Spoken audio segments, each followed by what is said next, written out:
Good day viewers and subscribers, welcome to my channel Technical News Service. Here what we have for you in today's news headlines. Gregory Park resident recounts horror of gun and arson attack. St. Catharines South Police list 13 persons of interest. Caregiver found dead in Grange, Green Island, Hanover. Also in the headlines, woman killed in gun attack in St. Catharines. 36 rounds of ammunition and illegal gun seized in Westmoreland. And Alligator Pond resident found dead in river, days after issuing warning about its hazards. Watch full video to get update on the latest news happening in and around Jamaica. Also remember to like, share, comment and subscribe to my channel. Also hit that notification bell so you can be notified when we drop a new video. Stay tuned for details.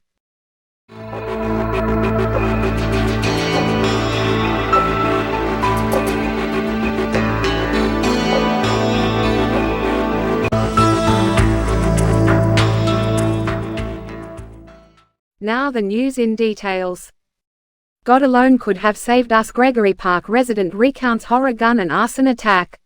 Shoshana Francis was at home with her 2 children and her brother on Walker's Avenue in Gregory Park on Saturday morning when shots rang out and fire began blazing. The community was under a gun and arson attack, which left 1 man dead, 1 woman nursing severe burns and some 45 people, including 18 children, homeless.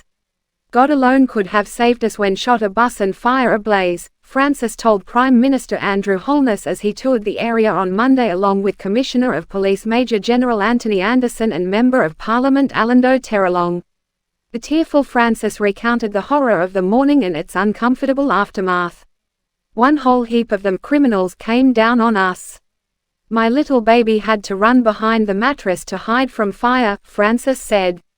"I have to now be living like a waste. I have to be walking and begging my family for clothes," she continued. "A lot of women and children are homeless." The horrific incident reportedly began to unfold about 3:50 a.m. The 28-year-old taxi operator from the community, Rainiel Horton, otherwise called Rum Punch, and a friend were sitting on a car on Walker's Avenue when shots rang out. They ran in a bid to escape, during which Horton sustained gunshot wounds to his upper body and right arm and collapsed. The group of men armed with rifles and handguns then made their way to the homes where residents was asleep. They reportedly threw gas oil on the houses, then set them ablaze and opened gunfire which awoke the occupants of the households. While the occupants were escaping from the burning buildings, they were fired at by gunmen and forced to retreat inside the burning houses, resulting in 1 woman sustaining burns all over her body. The shooters then escaped in the area on foot. The police were summoned and Horton and the woman were taken to the Spanish Town Hospital, where Horton was pronounced dead on arrival while the woman was admitted in serious condition. A 48-hour curfew has since been imposed in a section of Gregory Park, while the St. Catharines South Police have listed 13 individuals as persons of interest in connection to the violence in the community.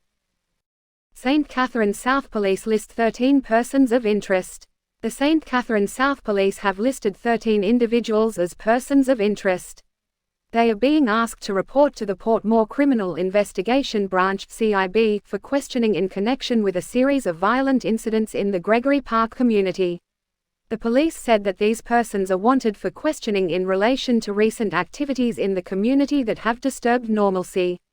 The following persons are asked to report to any station within the division immediately: Ian Watson, otherwise called Scaly; Shane Williams, otherwise called Gaza Tussane; a man known only as Teacher; a man known only as Venom; a man known only as Birch; O'Dane Fowler, otherwise called Pacho; Ryan Muir, otherwise called Titterman; a man known only as Nigel McClarty; a man known only as Sugar; Miguel Tracy, otherwise called Ears; a man known only as Maverick; a man known only as Pooh; a man known only as Pickpocket. The St. Catharines South Police said they are working tirelessly to ensure that these events are brought to an end. They are also reassuring the public that all information will be handled with the utmost confidentiality and encourage community members to continue to work closely with law enforcement to ensure safety and justice in the area. Persons with information can make an anonymous report by calling 311. Caregiver of returning resident killed in Hanover found dead at home.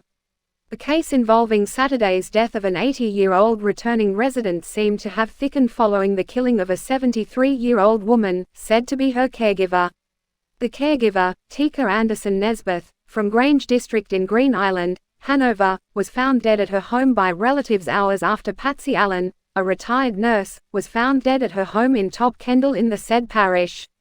Anderson Nesbeth's 93-year-old husband, with whom she lived, has gone missing. Police said as a routine, Anderson Nesbeth would offer care to the retired nurse and return home by 10:30 a.m. the next day. Between 10:30 a.m. and 8 p.m. yesterday, the police said Anderson Nesbeth's relatives became concerned after they tried unsuccessfully to call her. As a result, they went to her house and found her body lying face down in her room in a pool of blood.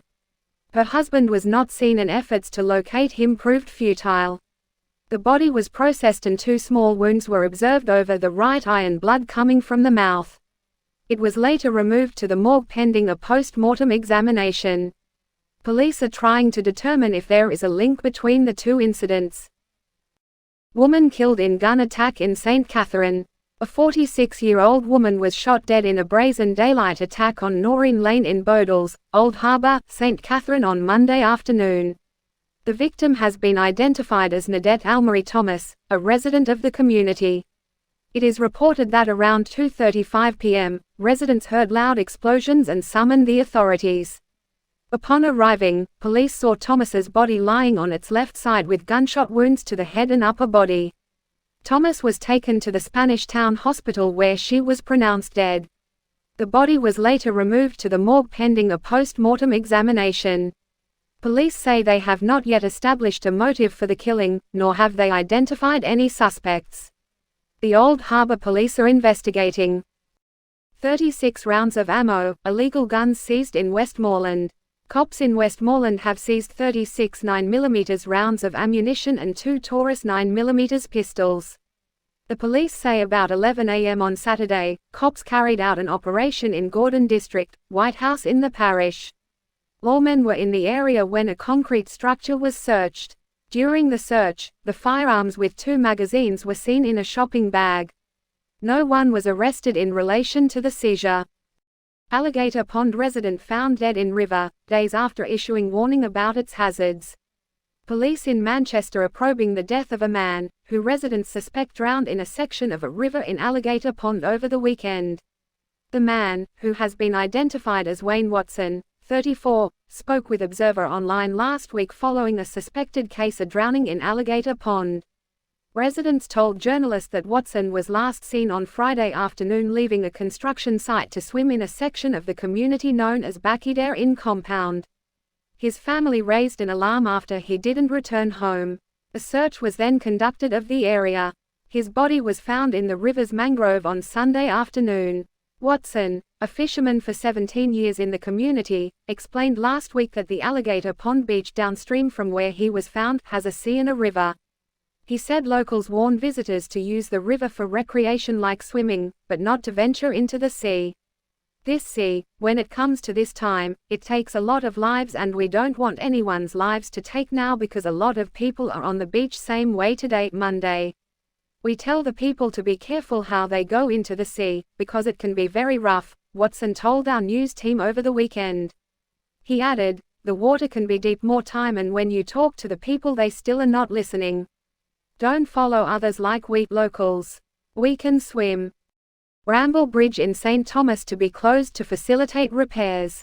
The National Works Agency (NWA) is advising the public that effective Wednesday, August 16, the Ramble Bridge in St. Thomas will be closed to vehicular traffic.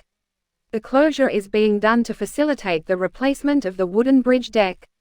In a press release from the NWA on Monday, Acting Manager, Communication and Customer Services at the NWA, Stacey Ann Delavant, explained that the project will be completed over a 6-week period. The section of roadway which is most frequently used by persons heading from Ramble to Cedar Valley, she said, is scheduled to be reopened on September 28. During the period of closure, motorists are being advised to use an alternative route and to obey posted warning signs and the instructions of flagged persons.